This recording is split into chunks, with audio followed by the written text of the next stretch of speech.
Madam আমাকে please এখান থেকে বাঁচাও, আমাকে প্লিজ এখান থেকে বার করো। আমি জানি তুই এই কাজ করিস, করতে পারিস না। তোকে বাঁচানোর জন্য যা করার দরকার আমি করব। একটু দেখা যায় যদি মেয়েটার সঙ্গে যদি আর একটু সময় কাটাতে পারতাম। আপনাকে তো বারবার বলছি এই ব্যাপারে আমরা আর কোনো কথা বলতে পারবো না।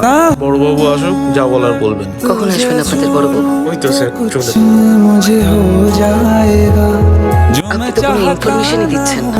একটা আন্ডার ইনভেস্টিগেটিং কেস নিয়ে কেন ইনফরমেশন দেবো আপনাকে? আপনি আসুন, আমার অনেক কাজ রয়েছে। যা কথা কোর্টে গিয়ে হবে। আনঅফিসিয়ালি এইটুকু বলতে পারি, পারবেন না?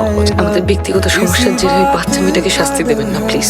ব্যক্তিগত এদিন পুলিশের গায়ে হাত দেওয়া, লুকিয়ে তার ভিডিও তোলা, সবকিছু কোনো ম্যাচিওর বিহেভিয়ার নয়, কোনো বাচ্চা মেয়ের কাজ না। ছাত্রী আপনাকে বাঁচাতে পারলেও আপনি প্রতিদানে তাকে বাঁচাতে পারবেন। তোর ওই ভিডিওতে এমন কিছু আছে যেটা কিন্তু কোথায় ছিল?